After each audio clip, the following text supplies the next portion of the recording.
Assalamualaikum warahmatullahi wabarakatuh. Bagaimana kabar adik-adik? Semoga kalian masih semangat untuk mengikuti ujian UTBK. Ya, mungkin sejarah dan sosiologi tidak termasuk ke dalam ujian UTBK, tetapi kalian masih bisa memprepare ujian masuk SIMAK UE dan UM-UGM dengan sejarah, sosiologi, geografi maupun ekonomi. Kakak langsung aja masuk kepada pembahasan chapter 3 nomor 1. Seringkali kita melihat pelajar kurang memiliki kebiasaan membaca karena bergaul sampai larut malam. Ada kelompok remaja yang gemar bergaul dengan siswa yang DO atau sudah dikeluarkan. Pandangan sosiologi, perilaku menyimpang pelajar tersebut terjadi karena A.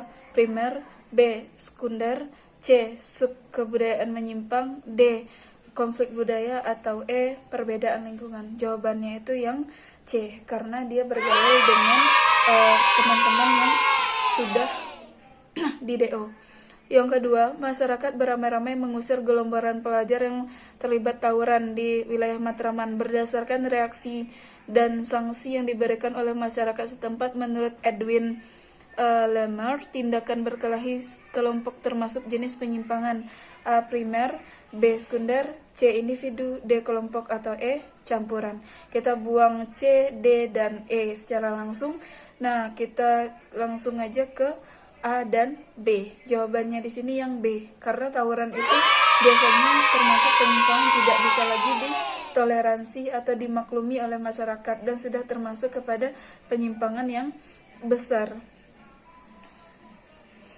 Nah, selanjutnya yang ketiga, seorang pemilik perusahaan didemo dan diancam ratusan pegawainya karena tidak membayarkan gaji. Dari kronologi, ternyata uang gaji para pegawai dibawa lari oleh pemilik perusahaan. Berdasarkan tipenya, kejahatan yang dilakukan oleh pemilik perusahaan disebut kegiatan A. Tanpa korban, B.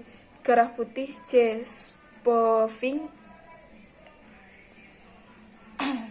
A. Kejahatan tanpa korban, B.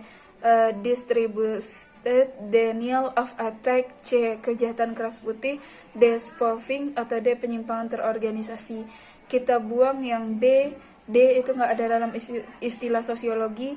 Yang E bukan juga karena dia uangnya dilarikan, uang gaji karyawan.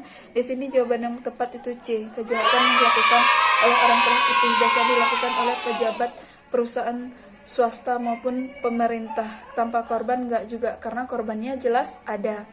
Nomor 4 di sini, Bento sebagai pelaku tindak kejahatan pembobolan ATM swasta ternyata tidak beraksi sendiri. Untuk mendukung keberhasilan usahanya, ia membentuk tim yang sengaja disebar.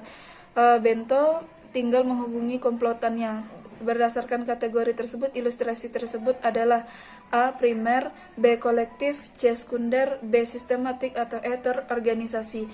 Langsung saja dia mempunyai komplotan, berarti kejahatannya yang E. Terorganisasi. Nomor 5, seorang ibu sering memberi nasihat kepada putra-putrinya agar lebih rajin membaca dan berarti soal supaya ulangannya tuntas dan tidak mengulang. Pengendalian yang dilakukan oleh orang tua tersebut berdasarkan caranya tergolong A. Proaktif, B. Koersif, C. Represif, D. Persuasif, atau E. Destruktif. Di sini jawaban yang tepatnya adalah D. Persuasif. Dia melakukan pendekatan atau melakukan penasehatan. Kalau koersif itu dia kekerasan, represif itu biasanya tindakan pencegahan setelah terjadi. Ini kan belum terjadi. Yang destruktif itu tidak ada. Jadi jawabannya yang D.